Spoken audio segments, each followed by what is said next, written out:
엄마, 방금 나 한국에서 애 낳았어. 꼭 와줄 수 있어? 2년 동안 소식 없던 갑작스런 딸의 출산 소식에 너무 놀랐습니다. 우리 딸이야. 예쁘지? 꼭 보러 와. 그 순간 아픈 죄책감이 밀려왔습니다. 오늘의 가슴 뭉클한 사연은 한국인 남성과의 사랑을 인정하기까지 긴 여정을 거친 스위스 출신 어머니의 마음에서 우러나온 진솔한 고백입니다. 지금 바로 시작하겠습니다. 안녕하세요. 저는 셀린 뒤부아입니다. 스위스 추리히에서 40년 넘게 클래식 음악 칼럼니스트로 일해온 63살 여성이죠. 세계 최고 수준의 국민소득과 복지 시스템을 자랑하는 이 평화로운 나라에서 모든 것이 완벽하게 정돈된 삶을 살아왔습니다. 정년 은퇴를 앞두고 마지막 칼럼을 마감하던 그 순간, 이 예상치 못한 전화로 제 인생은 완전히 새로운 방향으로 흘러가기 시작했습니다. 클로에는 2년 전 한국인 남성 민중과 결혼했습니다. 저는 진심으로 축하해 주지 못했어요. 서로 다른 문화, 언어, 그리고 그 먼 거리, 딸이 행복할 수 있을까 의심했지요. 그 후로 우리 사이는 서먹해졌습니다. 처음 결혼 소식을 들었을 때의 충격이 아직도 생생합니다. 클로에가 서울에서 만난 한국인과 사랑에 빠졌다고 말했을 때 제 머릿속은 혼란으로 가득했어요. 그 먼 곳에서 언어도 문화도 다른 사람과 제가 무척 걱정스러운 목소리로 물었던 기억이 납니다. 엄마, 민주는 정말 좋은 사람이에요. 서로 사랑해요. 클로에의 눈에는 확신이 가득했지만 저는 받아들일 수 없었습니다. 제 딸이 지구 반대편으로 가서 완전히 다른 세계에서 살겠다니요. 결혼식은 스위스 제네바의 작은 교회에서 열렸어요. 형식적으로는 참석했지만 내내 굳은 표정으로 앉아 있었죠. 민준의 부모님도 오셨는데 그분들의 따뜻한 미소조차 제 마음의 벽을 허물지 못했습니다. 앙투안, 제 전 남편은 딸의 결정을 존중하며 축하해 주었지만 저는 그럴 수 없었어요. 행복하길 바란다. 형식적인 말이 먼저 나왔습니다. 감정을 드러내는 것보다 예의를 지키는 게 먼저인 사람이니까요. 하지만 내면으로는 상처와 두려움, 그리고 버려진 느낌으로 가득했습니다. 결혼 후 클로에와 민주는 서울로 떠났고 저는 추리히의 고요한 아파트에 혼자 남았어요. 처음에는 매주 영상통화를 했지만 점차 한 달에 한 번, 그리고 특별한 날에만 짧은 메시지를 주고받는 사이가 되었습니다. 클로에가 한국 생활에 적응해 가는 모습이 보였지만 저는 여전히 그 세계를 인정하고 싶지 않았어요. 앙투안과의 이혼 후 저는 더욱더 독립적인 삶을 살아왔습니다. 감정보다는 이성을, 유대감보다는 자율성을 중시했죠. 스위스의 정돈된 삶, 예측 가능한 일상, 그리고 개인의 공간을 존중하는 문화는 제게 완벽했습니다. 하지만 그런 삶이 제 딸과 저 사이에 보이지 않는 벽을 쌓았다는 걸 인정하기 싫었어요. 소식 들었어? 클로에가 아기를 가졌대. 몇 개월 전 앙투안이 전화로 알려줬을 때도 저는 무덤덤하게 반응했습니다. 알고 있어요라고 대답했지만 사실 직접 들은 건 아니었어요. 소셜미디어를 통해 우연히 알게 된 소식이었죠. 그리고 이제 제 손녀가 태어났다는 소식을 듣고도 어떻게 반응해야 할지 모르겠습니다. 기쁨, 두려움, 그리움, 복잡한 감정들이 뒤엉켜 있었어요. 하지만 클로에의 떨리는 목소리를 듣자 오랫동안 억눌러왔던 모성애가 조금씩 깨어나는 것을 느꼈습니다. 이름은 하늘이에요. 클로에의 목소리에 자부심이 묻어났습니다. 하늘이라는 단어가 제 가슴에 이상한 파동을 일으켰어요. 저도 모르게 화면을 향해 손을 뻗었습니다. 마치 그 작은 생명을 만져보려는 듯이. 언제 가면 될까? 제 입에서 나온 말에 저조차 놀랐습니다. 클로에의 얼굴이 환하게 밝아졌어요. 정말 올 거야? 퇴직 날짜를 확인하고 비행기표를 예약하면서 제 마음은 복잡했습니다. 동양, 한국, 그곳은 제가 평생 유지해온 개인주의와 거리감과 정반대인 곳이라고 들었어요. 감정을 드러내고 사람들이 지나치게 가까이 지낸다는 그곳에 제가 적응할 수 있을까요? 클래식 매거진 편집장 피에르는 제 마지막 원고를 받으며 물었죠. 셀린, 은퇴 후 계획은 세웠나요? 서울에 갑니다. 손녀를 보러요. 편집장의 놀란 표정이 아직도 눈에 선합니다. 40년간 감정을 거의 드러내지 않던 셀린 뒤부아가 손녀를 보러 한국으로 떠난다니. 추리히 음악계 사람들은 믿기지 않아 했죠. 당신이 아시아로? 동료 칼럼니스트 마틴의 반응도 비슷했어요. 스위스를 떠나본 적이 거의 없잖아. 파리나 비엔나 외에는. 맞는 말이었습니다. 저는 안전하고 예측 가능한 환경을 선호했어요. 스위스는 세계에서 가장 깨끗하고 효율적인 나라. 모든 것이 제자리에 있고 모든 일이 계획대로 진행되는 곳이었습니다. 한국은 글쎄요. 제 상상 속에서는 혼잡하고 시끄럽고 무질서한 곳이었어요. 집에서 짐을 꾸리면서 오래된 여행 가방을 꺼냈습니다. 그 안에 클로에의 어린 시절 사진이 있었어요. 발레 공연을 하던 10살 때의 모습, 취리 호수에서 보트를 타던 12살 때의 모습. 그 시절 저는 늘 바빴습니다. 클래식 리뷰를 쓰고, 인터뷰를 하고, 음악회를 다니느라 클로에와 함께할 시간이 많지 않았죠. 일기장을 펼쳐 솔직한 감정을 적었습니다. 한국, 내가 왜 가는 것일까? 이미 너무 늦은 건 아닐까? 클로에는 나를 진정한 엄마로, 그리고 이제는 할머니로 받아들일 수 있을까? 공항으로 향하는 택시 안에서 창밖을 바라보며 생각했습니다. 취리히의 익숙한 거리들, 알프스의 풍경, 그리고 질서 정연한 도로들, 모든 것을 떠나 완전히 다른 세계로 향하는 저를 보며 묘한 설렘이 느껴졌어요. 비행기에 오르면서 마음속으로 다짐했습니다. 마지막 한 번이다. 딸을 만나고 손녀를 보고 그렇게 한 번만 다녀오자. 하지만 제 가슴 깊은 곳에서는 이 여정이 단순한 방문이 아닌 제 인생의 새로운 장이 될 거라는 예감이 들었습니다. 12시간의 비행, 제 머릿속은 온통 질문으로 가득했어요. 딸은 어떻게 지내고 있을까? 손녀는 누구를 닮았을까? 한국에서의 삶은 어떨까? 그리고 무엇보다 제가 그곳에서 무엇을 발견하게 될까? 창밖으로 보이는 구름 사이로 햇살이 비춰들었습니다. 마치 앞으로 다가올 미지의 여정을 밝게 비추는 듯했어요. 제 인생 63년 동안 이렇게 큰 모험은 처음이었습니다. 비행기가 서서히 고도를 낮추며 한국 상공에 접어들었을 때 제 심장은 마치 젊은 시절처럼 빠르게 뛰고 있었습니다. 이제 곧 제 딸과 한국이라는 나라가 제게 어떤 변화를 줄지 만나게 될 순간이었습니다. 인천공항에 발을 내딛는 순간 저는 평생 지켜온 스위스 신사 숙녀의 태도를 단단히 붙잡았습니다. 감정은 최대한 절제하고 품격을 유지하는 것. 그것이 제 삶의 방식이었으며 마망 멀리서 손을 흔드는 클로에가 보였습니다. 그녀의 옆에 민준이 아기를 안고 서 있었죠. 순간 심장이 빠르게 뛰었습니다. 2년 만에 보는 딸, 그리고 처음 만나는 사위와 손녀. 민준은 제가 상상했던 한국인 사위와 전혀 달랐습니다. 키가 크고 정장 차림에 그는 공손하게 고개를 숙이며 유창한 프랑스어로 인사했어요. 벨 마망, 드디어 뵙게 되어 영광입니다. 딸과 포옹하는 순간 갑자기 눈시울이 뜨거워졌습니다. 하지만 그런 감정을 드러내는 건 제 스타일이 아니었기에 빠르게 자세를 바로 했죠. 이게 하늘이에요. 클로에가 작은 아기를 제게 보여주었습니다. 작은 아기의 얼굴을 처음 보는 순간 이상한 감정이 밀려왔습니다. 제 딸의 피가 이 작은 생명에 흐르고 있다는 사실이 현실로 다가왔어요. 타세요. 벨 마망. 강남까지는 1시간 정도 걸립니다. 주차장에 있던 반짝이는 대형 SUV에 올라탔습니다. 차 안은 놀라울 정도로 고급스러웠어요. 가죽 시트, 최신 오디오 시스템, 그리고 창문 너머로 보이는 서울의 풍경, 고층 빌딩들과 반짝이는 강, 그리고 끝없이 이어지는 아파트 단지들. 제가 상상했던 동양의 모습이 아니었습니다. 민주는 대기업 전략기획 팀장이에요. 엄마, 클로에가 자랑스러운 듯 말했습니다. 우리 집은 강남 한복판에 있어요. 자동차가 지하 주차장으로 들어서고 엘리베이터를 타고 올라가는 동안 저는 딸의 삶이 어떻게 변했을지 궁금했습니다. 그리고 문이 열리는 순간 그 궁금증은 놀라움으로 바뀌었죠. 어서 오세요.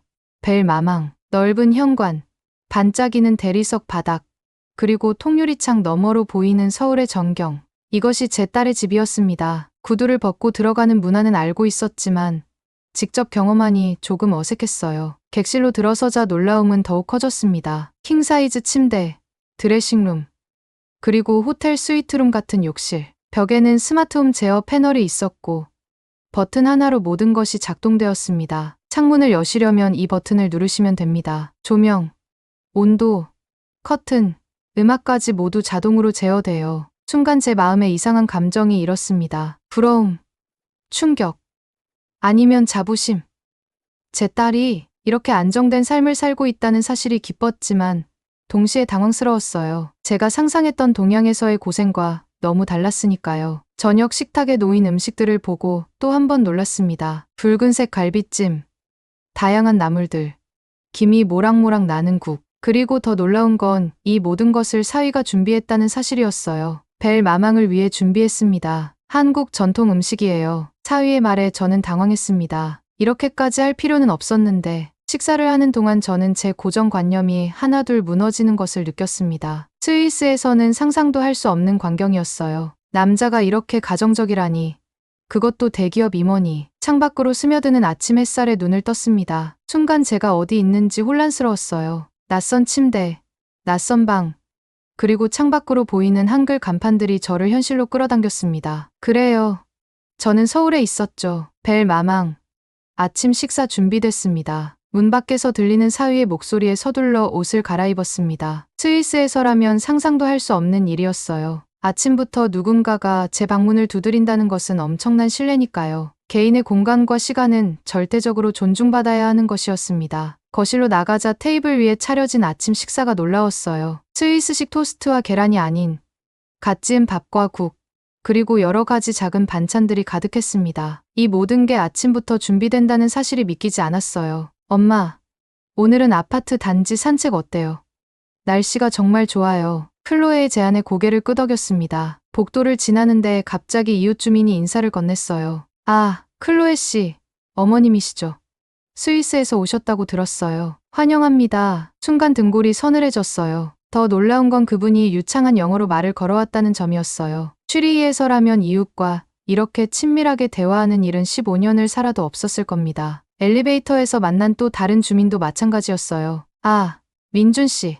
장모님 오셨군요. 저희 집에 언제든 놀러 오세요. 11층 102호예요. 제 표정이 굳어지는 걸 느꼈습니다. 이런 갑작스러운 친밀감이 불편했어요. 마치 제 개인 공간이 침해당하는 것 같았습니다. 공원에 도착했을 때 경비원이 달려와 인사했어요. 어머님, 조심해서 걸으세요. 여기 돌길이 조금 미끄러워요. 또 어머님이라는 호칭이었다. 취리히에서는 항상 마담 뒤부아라고 불렸는데 그것도 가끔씩만요. 엄마, 여기 한국에선 나이 많은 분들을 공경해요. 특히 누군가의 어머니라면 더욱 존중받는 문화예요. 클로에의 설명에 고개를 끄덕였지만 마음은 복잡했습니다. 존중받는 건 좋지만 이런 친밀함은 너무 부담스러웠어요. 공원 벤치에 앉아 있는데 옆집 아주머니가 다가왔습니다. 손에는 작은 도시락통을 들고 있었어요. 어머님, 제가 아침에 김치찌개 끓였는데 좀 드셔보세요. 한국 음식 익숙하지 않으실 테니 조금 담백하게 만들었어요. 순간 할 말을 잃었습니다. 낯선 사람에게 음식을 받는다니. 이런 경험은 처음이었어요. 사양하고 싶었지만 그녀의 진심 어린 눈빛에 거절할 수 없었습니다. 감사합니다만 왜 이러시는 건가요? 뭐가요? 그냥 이웃이잖아요. 서로 나누는 거죠. 그녀의 대답은 너무나 자연스러웠습니다. 마치 이게 당연한 일인 것처럼요. 문득 취리히의 제 아파트가 생각났어요. 15년을 살았지만 이웃의 얼굴조차 모르는 곳이었죠. 서울에 온 지 나흘째 되는 날, 초인종 소리에 깜짝 놀랐습니다. 아침 식사를 마치고 하늘이를 안고 있던 참이었죠. 누구세요? 클로에가 인터폰을 통해 물었어요. 나야. 엄마, 문 좀 열어줘. 클로에의 표정이 갑자기 긴장으로 굳어졌습니다. 엄마, 시어머니가 오셨어요. 순간 저도 긴장했습니다. 그동안 사위 민준의 부모님에 대해 들은 적이 없었어요. 물론 존재는 알고 있었지만 클로에가 자세히 이야기한 적이 없었죠. 현관문이 열리고 한 여성이 들어왔습니다. 60 중반쯤 되어 보이는 그녀는 검은색 생머리에 평범한 차림새였어요. 제가 상상했던 전통적인 한국 노인의 모습과는 달랐습니다. 활동적인 트레이닝복 차림의 경쾌한 걸음걸이였고, 안녕하세요, 어머님. 민준이 공손하게 인사했어요. 그녀는 웃으며 대답했습니다. 아이고, 바쁜데 내가 갑자기 왔네. 근데 이분이, 그때 그녀의 시선이 저에게 향했어요. 눈이 마주친 순간 묘한 긴장감이 흘렀습니다. 안녕하세요. 저는 셀린 뒤부아입니다. 클로에의 어머니죠. 프랑스어로 인사했어요. 놀랍게도 그녀는 서툰 영어로 대답했습니다. 민준 엄마예요. 윤미애라고 해요. 사위의 어머니였습니다. 제가 상상했던 것과는 달랐어요. 전통적이고 엄격할 거라 생각했는데 그녀는 친근하고 활기차 보였습니다. 앉으세요. 차 드릴게요. 클로에가 서둘러 말했어요. 윤 여사는 소파에 앉더니 바로 하늘이를 보자고 했습니다. 우리 손녀 좀 보자. 아이고, 또 살이 쪘네. 잘 먹이네.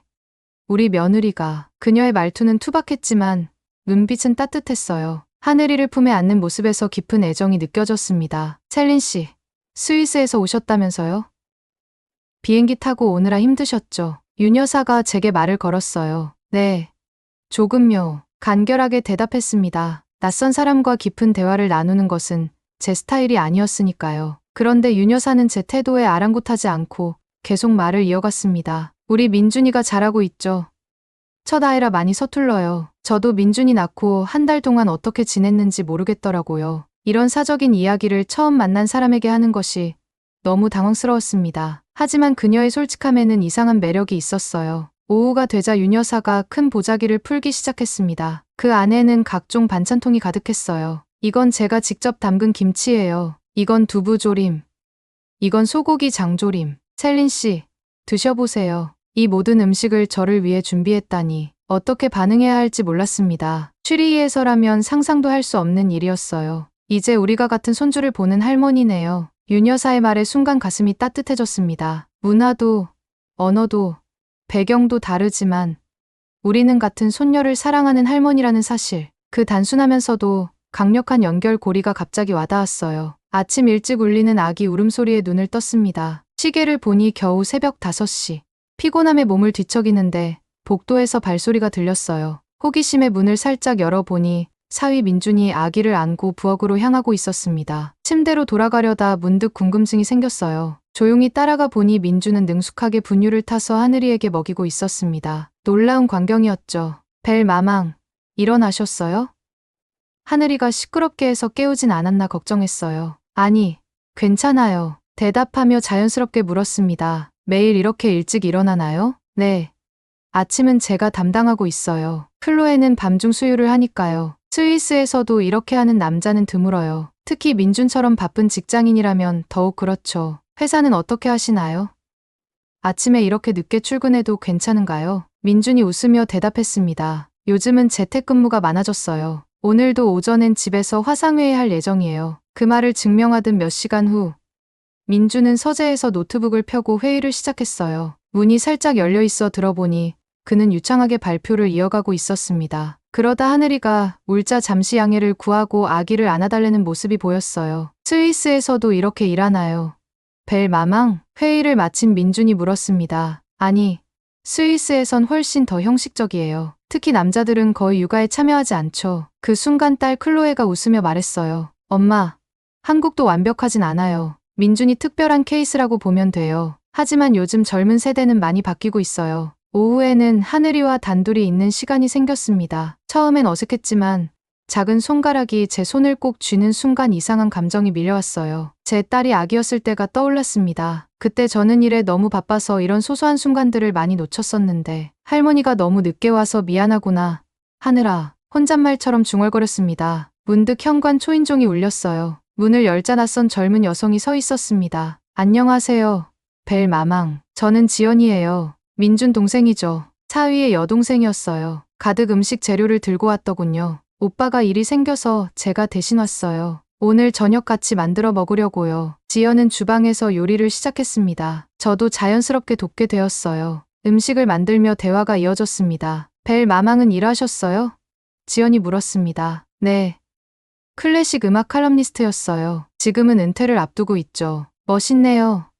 저도 일하는 엄마예요. 혼자 아이 키우면서요. 순간 놀랐습니다. 한국에서 싱글맘이라 쉽지 않을 텐데요. 지연이 잠시 요리를 멈추고 깊은 한숨을 내쉬었습니다. 힘들죠. 한국도 아직 완벽하진 않아요. 특히 제 상황에선 더 많은 편견과 싸워야 해요. 그 순간 저는 이 나라가 단순히 화려한 아파트와 최신 기술만 있는 곳이 아님을 깨달았어요. 여기도 사회적 갈등과 문제가 존재하는 현실 세계였습니다. 하지만 가족이 있어 다행이에요. 어머니, 오빠, 그리고 클로의 언니, 그들의 지지가 없었다면 버티기 힘들었을 거예요. 가족의 유대, 이것이 한국 사회의 또 다른 모습이었습니다. 개인주의 사회에서 온 저로서는 새롭게 느껴지는 가치였어요. 저녁 식사 자리에서 갑자기 클로에가 제 육아 방식에 대해 질문을 던졌습니다. 엄마, 나 어릴 때는 어땠어? 아빠랑 같이 키웠잖아. 처음에는 저는 잠시 당황했어요. 우리가 거의 이야기하지 않았던 주제였으니까요. 글쎄, 나는 많이 바빴고 애앙투하는 그는 좋은 아버지였어. 클로에의 표정이 굳어졌습니다. 정말 내 기억에는 둘 다 늘 바빴고 나는 주로 보모랑 있었던 것 같은데 순간 긴장감이 흐르기 시작했어요. 제가 오랫동안 회피해온 주제였습니다. 당시에는 그게 최선이었어.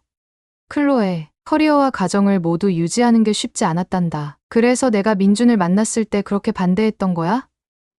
내가 커리어를 포기하고 가정에만 집중할까봐? 공기가 무거워졌습니다. 민준과 지연은 불편한 표정으로 서로를 바라봤어요. 그런 게 아니라 제 목소리가 떨렸습니다. 그때 하늘이가 갑자기 울음을 터뜨렸어요. 클로에가 아기를 안아보더니 이마에 손을 댔습니다. 이상하게 뜨거운데 걱정스러운 표정이었어요. 민준이 재빨리 체온계를 가져왔습니다. 38도 5분. 열이 있네. 순간 이전의 긴장감은 사라지고 모두의 관심은 하늘이에게 집중됐어요. 아기가 아픈데 어떻게 해야 할까요? 제가 조심스럽게 물었습니다. 병원에 가봐야 할 것 같아요. 민준이 말했습니다. 이 시간에도 소아과 응급실은 열려 있어요. 다들 같이 가시겠어요? 그렇게 우리 모두는 갑작스러운 위기 상황 속에서 하나가 되어 병원으로 향했습니다. 병원으로 향하는 차 안에서는 묘한 긴장감이 흘렀습니다. 클로에는 계속해서 하늘이의 이마를 만지며 불안한 표정을 지었고 민주는 고개를 빼고 도로 상황을 살피며 속도를 내고 있었어요. 저는 뒷자리에서 어떻게 해야 할지 몰라 가만히 앉아 있었습니다. 스위스에서는 아기가 아프면 어떻게 하나요? 벨 마망. 운전 중이던 민준이 물었어요. 대개 예약을 하고 의사를 만나지. 응급실은 정말 위급한 상황에만 가는 곳이야. 한국은 소아과 응급실이 잘 되어 있어요. 특히 이 병원은 유명해요. 민준의 말에 안심이 되었습니다. 병원에 도착하자 예상외로 많은 사람들이 있었어요. 하지만 접수를 하고 불과 15분 만에 의사를 만날 수 있었습니다. 스위스라면 상상도 할 수 없는 속도였어요. 젊은 여의사가 하늘이를 자세히 살펴보더니 미소를 지었습니다. 괜찮아요. 할머니들, 감기 초기 증상이에요. 지금 처방해드리는 약을 잘 먹이시면 2, 3일 안에 좋아질 거예요. 할머니들이라는 말에 저도 모르게 미소가 지어졌습니다. 그렇죠. 저도 이제 할머니니까요. 처방전을 받아 병원 내 약국으로 향했는데 윤 여사가 병원 입구에 서 있었어요. 어떻게 알고 오셨어요? 제가 놀라서 물었습니다. 민준이가 문자를 보냈어요. 우리 하늘이 어때요? 많이 아픈가요?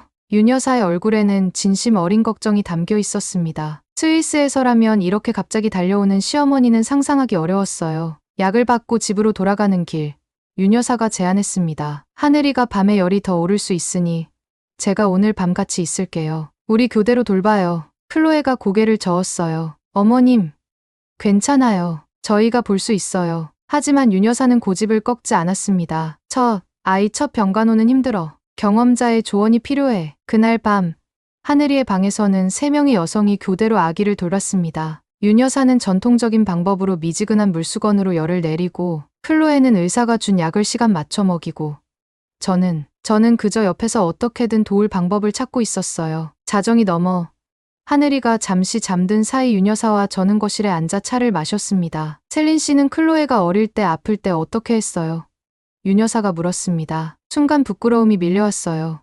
사실 클로에가 아플 때는 주로 보모가 돌봤어요. 저는 일이 많아서 말을 끝맺지 못하고 머뭇거렸습니다. 윤 여사의 눈에 비난이 보일까 걱정했지만 그녀는 부드러운 미소를 지었어요. 각자의 상황이 다르니까요. 중요한 건 지금이에요. 지금 셀린 씨가 여기 있다는 것. 그 말에 제 눈에 눈물이 고였습니다. 스위스에서 혼자 아플 때 주변에 아무도 없었던 기억이 떠올랐어요. 하지만 여기 한국에서는 세 세대의 여성이 한 아기를 위해 밤을 새우고 있었습니다. 다행히 하늘이의 열은 아침이 되자 내려갔습니다. 윤 여사의 전통적인 방법과 현대의학의 조합이 효과가 있었나 봐요. 3명의 여성들은 지친 표정이었지만 모두의 얼굴에는 안도감이 가득했습니다. 민주는 아침 일찍 일어나 모두에게 따뜻한 죽을 준비했어요. 어머님들, 밤새 고생 많으셨어요. 이거라도 드세요. 그의 배려에 다시 한번 놀랐습니다. 스위스의 남자들은 이렇게 세심하지 않았어요. 윤 여사가 집으로 돌아간 후 클로에가 조심스럽게 제안했습니다. 엄마, 오늘 저녁에 모임이 있는데 같이 가실래요? 모임이라니? 저는 경계심이 들었어요. 낯선 사람들과의 만남은 항상 저를 긴장시켰습니다. 동네 엄마들 모임이에요. 매달 한 번씩 모여서 육아 이야기도 하고 서로 도와주는 모임이죠. 시어머니도 가끔 오셔요. 처음엔 거절하려 했지만 한국 문화를 더 경험해 보고 싶다는 호기심이 생겼습니다. 그래, 한번 가볼게. 저녁 7시. 우리는 아파트 단지 내 커뮤니티 센터로 향했어요. 문을 열자 10명 정도의 여성들이 이미 모여 있었습니다. 테이블 위에는 각자 가져온 음식들이 가득했죠. 여러분, 이분은 제 시어머니세요. 스위스에서 오셨어요. 클로에가 저를 소개했습니다. 예상과 달리 사람들은 무척 친절했어요. 모두가 영어로 몇 마디씩 인사를 건네고 한 여성은 특별히 저를 위해 스위스식 초콜릿 케이크를 준비해 왔더군요. 저는 대학에서 유럽학을 전공했어요. 스위스 문화에 관심이 많았죠. 놀랍게도 대화는 자연스럽게 이어졌어요. 한국어와 영어가 섞인 이상한 대화였지만 웃음과 눈빛으로 소통하는 것이 가능했죠. 벨 마망. 하늘이가 정말 예뻐요. 할머니 눈을 닮았네요. 한 여성이 말했습니다. 그 말에 묘한 자부심이 생겼어요. 평생 칭찬에 인색했던 제가 손녀에 대한 칭찬에 이렇게 기뻐하다니 신기했습니다. 모임이 진행되는 동안 이 여성들이 단순히 육아 정보를 나누는 것이 아니라는 걸 알게 되었어요. 그들은 서로의 삶을 진심으로 응원하고 지지했습니다. 한 여성이 직장 문제로 힘들어하자 모두가 진지하게 조언을 해주었죠. 다른 여성은 아픈 시어머니 간병 문제로 고민하고 있었는데 서로 번갈아 도울 방법을 모색했습니다. 문득 클로에의 모습이 달라 보였어요. 취리히에서는 항상 독립적이고 다소 차가웠던 딸이 여기선 따뜻하고 사교적인 모습이었죠. 모두들 클로에를 뭐라고 부르나요?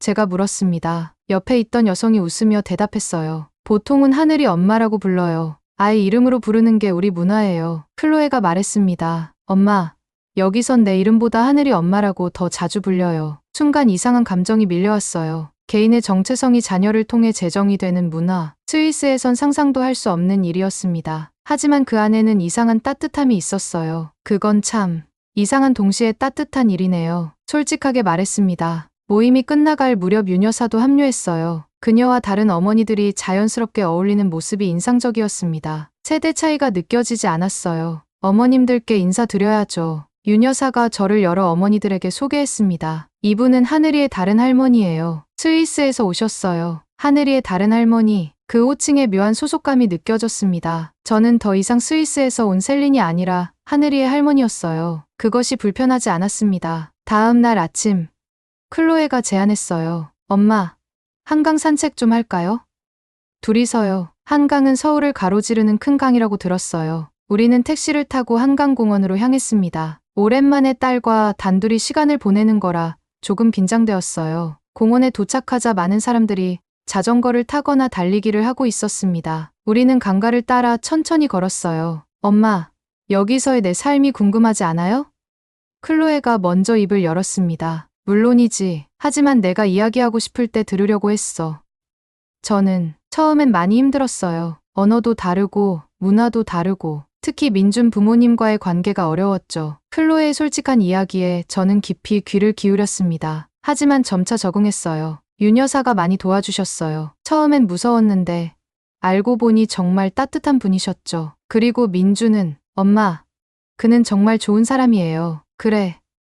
나도 그걸 느꼈어. 내가 행복해 보여서 기뻐. 클로에가 잠시 걸음을 멈추고 제 눈을 바라봤어요. 엄마, 솔직히 말할게요. 엄마가 내 결혼을 반대했을 때 정말 상처받았어요. 하지만 지금 와서 보니 엄마의 우려도 이해가 돼요. 순간 감정이 복받쳐 올랐습니다. 미안해. 클로에, 내가 너무 경직되고 고집스러웠어. 사실은 내가 이렇게 멀리 떠나는 게 두려웠던 거야. 알아요, 엄마. 이제는 이해해요. 우리는 서로를 바라보며 미소 지었습니다. 말로 다 표현하지 못했던 감정들이 그 미소 속에 담겨 있었어요. 그리고 클로에가 조심스럽게 말을 이었습니다. 하늘이를 통해 엄마와 더 가까워질 수 있어서 기뻐요. 내가 엄마에게 받지 못했던 것들을 하늘이에게는 주고 싶고 동시에 엄마와의 관계도 새롭게 시작하고 싶어요. 그 말에 제 눈에서 눈물이 흘러내렸습니다. 스위스에서라면 절대 이런 감정을 공개적으로 보이지 않았을 텐데요. 하지만 지금은 그것이 자연스럽게 느껴졌어요. 우리의 관계가 조금씩 회복되면서 마음도 편안해졌습니다. 한강에서 돌아오는 길, 클로에의 전화기가 울렸어요. 윤 여사님이시네요. 클로에가 전화를 받았습니다. 네. 김장효. 이번 주 토요일에요? 통화를 마친 클로에가 제게 설명했어요. 시어머니가 이번 주 김장한다고 우리도 초대하셨어요. 엄마도 함께 가자고 하세요. 김장. 그게 뭐지? 궁금해서 물었습니다. 김치를 대량으로 담그는 한국의 전통 행사예요. 보통 가족들이 모여서 함께 하는데 꽤 큰 행사랍니다. 거절해도 됐지만 제 호기심은 이미 자극받은 상태였어요. 한번 가볼게요. 토요일 오전 10시 윤 여사의 집에 도착했습니다. 아파트였지만 예상외로 넓었어요. 거실 바닥에는 이미 큰 통들과 배추가 가득했습니다. 어서 와요. 셀린 씨. 윤 여사가 반갑게 맞이했습니다. 그녀는 이미 앞치마를 두르고 있었어요. 이건 입어요. 저에게 건넨 앞치마를 입으니 갑자기 현실감이 밀려왔습니다. 저, 셀린 뒤부아, 취리의 클래식 음악 칼럼니스트가 한국에서 김치를 담그러 왔다니. 윤 여사는 배추에 소금을 뿌리는 방법부터 차근차근 가르쳐 주었어요. 처음에는 어색했지만 점차 손에 익기 시작했습니다. 이렇게요. 제가 소금을 뿌리자 윤 여사가 웃었습니다. 아니, 더 세게. 배추는 강해요. 부드럽게 대하면 안 돼요. 그 말에 웃음이 나왔어요. 마치 인생 철학 같다는 생각이 들었죠. 몇 시간 후 절인 배추에 양념을 바르는 작업이 시작됐습니다. 빨간 양념을 손으로 직접 배추 잎사귀 사이에 넣는 작업이었죠. 이건 연주 같아요. 제가 말했습니다. 각 잎이 마치 건반 같고 양념은 음표 같아요. 윤 여사가 호기심 어린 표정으로 바라봤어요. 맞아요. 셀린 씨는 음악가였죠? 클래식 음악에 관해 글을 썼다고요. 와, 대단하네요. 저는 그냥 평범한 주부였어요. 남편이 일찍 돌아가시고 혼자 아이들 키웠죠. 순간 윤 여사의 삶이 궁금해졌습니다. 평범해 보이는 이 여성의 인생은 어땠을까요? 김치를 담그며 우리는 서로의 이야기를 나누기 시작했어요. 윤 여사는 젊은 시절 남편을 잃고 두 아이를 키우며 작은 식당을 운영했다고 했습니다. 힘든 시절이었지만 그녀는 결코 포기하지 않았어요. 나도 외로웠어요. 며느리 마음 잡히기까지 3년은 걸렸죠. 윤 여사가 솔직하게 말했습니다. 클로에가 처음엔 어땠나요? 궁금해서 물었어요. 처음엔 무서웠어요. 영어도 잘 못하고 문화도 달랐으니까. 하지만 클로에는 정말 착한 아이였어요. 한국말 배우려고 열심히 노력했고 우리 문화도 존중했고 윤 여사의 솔직한 이야기에 저도 마음을 열게 되었습니다. 제 이혼 이야기, 일 중심으로 살아온 삶, 딸과의 소원해진 관계, 그리고 외로운 은퇴 준비까지 평생 누구에게도 하지 않았던 이야기를 했어요. 힘들었겠네요. 윤 여사가 제 손을 따뜻하게 잡았습니다. 그 순간 갑자기 눈물이 왈칵 쏟아질 것 같았어요. 평생 억누르던 감정이 한꺼번에 밀려왔습니다. 저도 처음엔 클로에의 결혼을 인정하지 못했어요. 먼 나라로 딸을 보내는 것 같아서. 알아요. 저도 민준이가 외국 여자와 결혼한다고 했을 때 걱정 많았어요. 하지만 지금은 오히려 고맙죠. 이렇게 좋은 인연이 생겼으니까. 김치를 모두 담그고 나니 우리의 손은 빨갛게 물들어 있었어요. 윤 여사가 웃으며 말했습니다. 보세요. 우리 손이 똑같아졌어요. 김치는 사람들을 하나로 만들어요. 그 말에 웃음이 나왔습니다. 문화도, 배경도, 인종도 다르지만 우리는 같은 손녀를 사랑하는 두 할머니. 그리고 이제 우리의 손은 같은 색으로 물들어 있었어요. 사진 찍어요.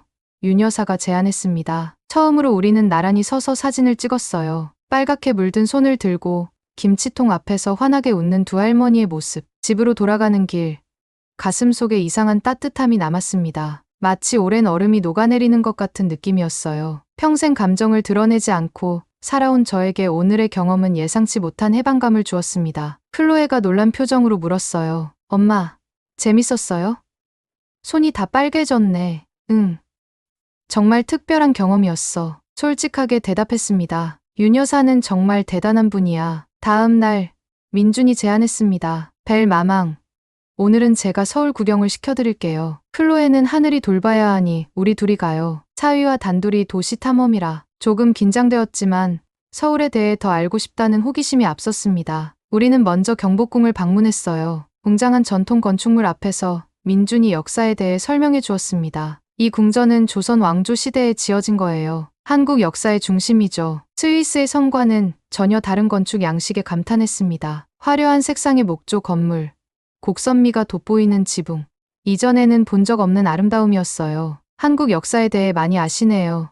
제가 감탄했습니다. 민준이 웃었어요. 사실 대학에서 역사를 전공했어요. 지금은 비즈니스 쪽으로 일하지만 역사는 여전히 제 취미죠. 우리는 이어서 인사동으로 향했습니다. 좁은 골목길에 전통 공예품과 찻집, 갤러리가 즐비한 곳이었어요. 여기가 서울의 문화 중심지 중 하나예요. 전통과 현대가 공존하는 곳이죠. 한찻집에 들어가 전통차를 마시며 대화를 이어나갔습니다. 민주는 제가 생각했던 것보다 훨씬 깊은 지식과 통찰력을 가진 사람이었어요. 벨 마망은 클래식 음악을 쓰셨다고 들었어요. 한국에도 국립국악원이 있는데 관심 있으세요? 그의 제안에 곧바로 고개를 끄덕였습니다. 우리는 국립국악원으로 향했고 그곳에서 전통악기 연주를 들을 수 있었어요. 이 악기는 가야금이라고 해요. 시줄로 된 현악기인데 서양의 하프와 비슷하다고 할 수 있죠. 음악이 시작되자 저는 완전히 몰입했습니다. 서양 클래식과는 전혀 다른 음색과 리듬.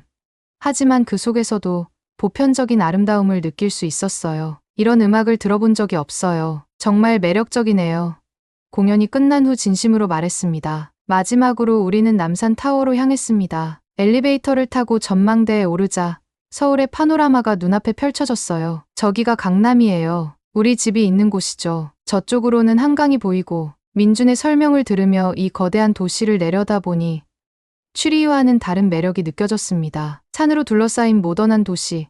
밤이 되면 수많은 불빛으로 빛나는 이 도시가 이제는 낯설지 않게 느껴졌어요. 처음 한국에 왔을 때와 지금 서울에 대한 느낌이 어떻게 달라졌나요? 민준이 물었습니다. 처음엔 두렵고 낯설었어요. 하지만 지금은 매력적이고 살아있는 도시라고 느껴요. 추리이는 너무 조용하고 예측 가능하거든요. 여기는 항상 뭔가 새로운 것이 있어요. 서울에 머무는 시간이 길어지면서 제 체류 기간은 크리스마스까지 이어지게 되었습니다. 스위스에서는 항상 혼자 보내던 크리스마스를 이제 가족과 함께 한다는 생각에 묘한 설렘이 느껴졌어요. 크리스마스는 어떻게 지내나요? 저는 호기심에 물었습니다. 한국에서는 크리스마스가 가족보다는 연인들의 날이에요. 하지만 우리 집은 특별해요. 클로에가 웃으며 말했습니다. 민준의 기독교 배경과 제 유럽식 크리스마스 전통을 섞어서 우리만의 방식으로 지내고 있어요. 아파트는 서서히 크리스마스 분위기로 바뀌어갔습니다. 민준은 크리스마스 트리를 설치했고 클로에는 크리스마스 쿠키를 굽기 시작했어요. 하지만 스위스의 화이트 크리스마스와는 느낌이 달랐습니다. 스위스의 크리스마스는 어때요? 벨마망? 민준이 호기심 어린 눈으로 물었습니다. 아름다워. 모든 것이 눈으로 덮여 있고 집집마다 따뜻한 불빛이 켜져 있지. 마을 광장에는 크리스마스 마켓이 열리고 글리바인을 마시며 캐롤을 부르는 전통도 있어. 그 이야기를 들은 클로에가 제안했어요. 엄마, 올해는 스위스식 크리스마스 요리를 우리에게 가르쳐 주시면 어떨까요? 하늘이의 첫 크리스마스니까 더 특별했으면 해요. 그 말에 가슴이 따뜻해졌습니다. 제가 뭔가 기여할 수 있다는 생각이 기뻤어요. 좋아. 스위스 전통 츠오펜케이스와 라클렛을 만들어 볼까?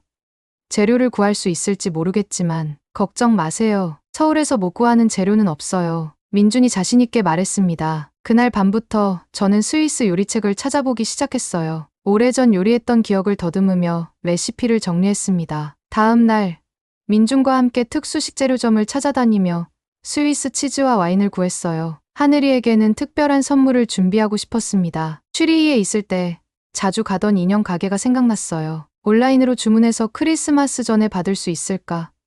망설이다가 용기를 내어 유여사에게 도움을 청했습니다. 아, 제가 알아요. 인사동에 유럽 수제 장난감을 파는 가게가 있어요. 내일 같이 가볼까요? 유여사와 저는 인사동으로 향했습니다. 골목 안쪽에 자리한 작은 가게에서 우리는 완벽한 나무 오르골을 발견했어요. 스위스 알프스의 풍경이 조각된 아름다운 작품이었습니다. 하늘이가 자라면서 스위스의 아름다움도 알게 되면 좋겠어요.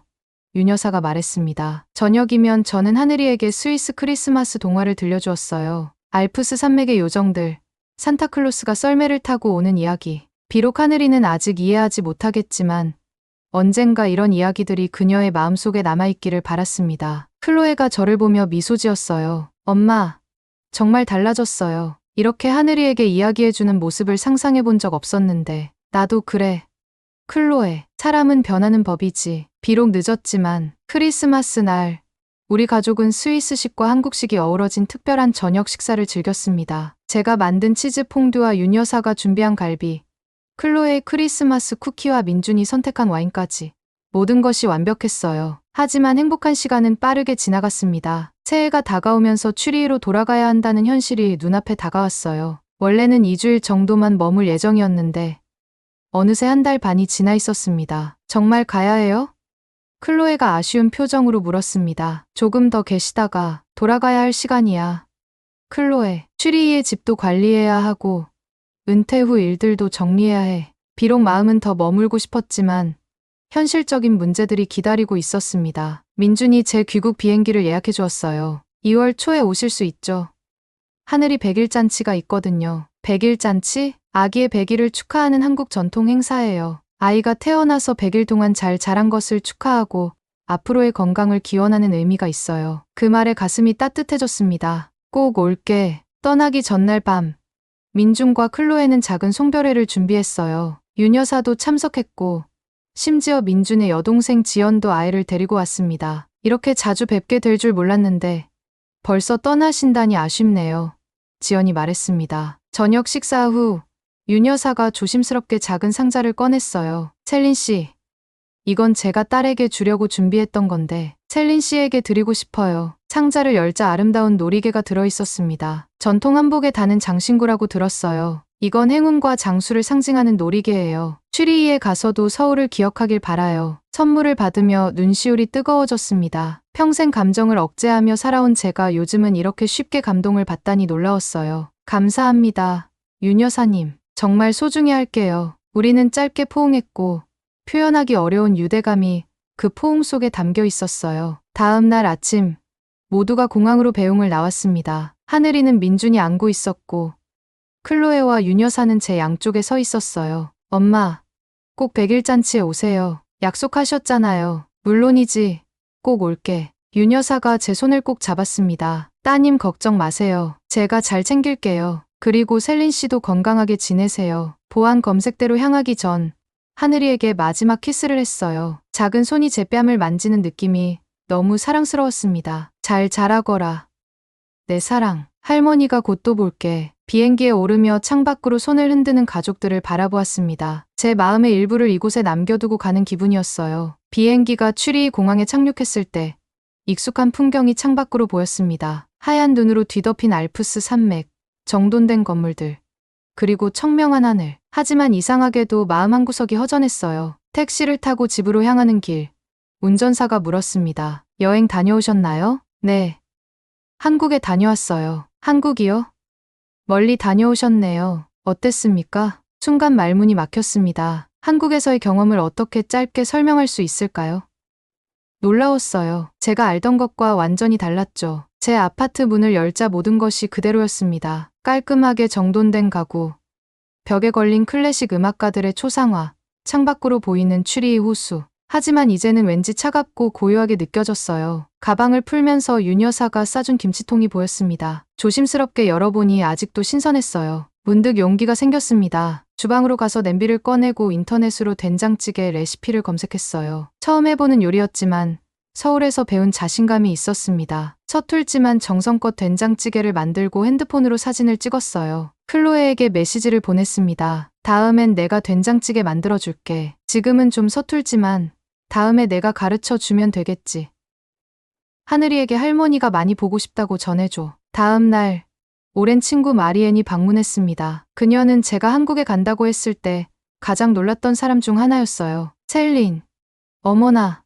달라 보여. 뭔가 생기가 돋아났어. 차를 마시며 저는 한국에서의 경험을 이야기했습니다. 윤 여사와의 김장 체험, 하늘이와 함께한 시간, 서울의 활기찬 거리들. 이야기를 하다 보니 그곳이 그리워진다는 걸 깨달았어요. 셀린, 내가 널 30년 넘게 알았지만 이렇게 열정적으로 이야기하는 건 처음 봐. 마리앤이 놀란 표정으로 말했습니다. 그 말을 듣고 저도 깨달았습니다. 제가 변했어요. 감정을 억누르고 거리를 두던 예전의 저가 아니었습니다. 집 안을 정리하다가 벽장 깊숙이 넣어두었던 앨범을 발견했어요. 클로에의 어린 시절 사진들이었습니다. 사진 속에서 저는 항상 약간 거리를 두고 있었네요. 클로에가 첫 발레 공연을 했을 때, 학교 졸업식 때, 그리고 대학에 입학했을 때, 제가 얼마나 많은 순간들을 진정으로 함께하지 못했는지 깨달았습니다. 이제는 달라질 시간이에요. 핸드폰을 들어 윤 여사에게 메시지를 보냈습니다. 김치 레시피 좀 가르쳐 주실 수 있나요?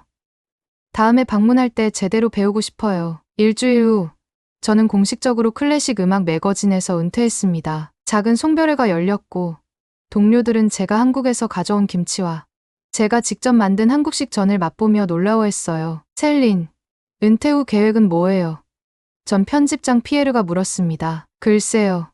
새로운 프로젝트를 생각하고 있어요. 동서양 음악의 교류에 관한 책을 쓰려고요. 모두가 놀란 표정이었습니다. 항상 서양 클래식에만 집중했던 제가 동양 음악에 관심을 보이다니요. 집에 돌아와 컴퓨터를 켜고 새 문서를 열었습니다. 소리의 만남 동서양 음악의 교차점이라는 제목을 타이핑했어요. 서울에서 경험한 국악의 아름다움, 그리고 그것이 서양 클래식과 어떻게 대화할 수 있는지에 대한 생각들이 물밀듯이 떠올랐습니다. 매일 저녁, 클로에와 영상통화를 했어요. 하늘이는 매일매일 새로운 모습을 보여주었습니다. 손가락을 빨고, 옹알이를 하고, 때로는 카메라를 향해 미소 짓기도 했죠. 엄마, 하늘이가 할머니를 알아보는 것 같아요.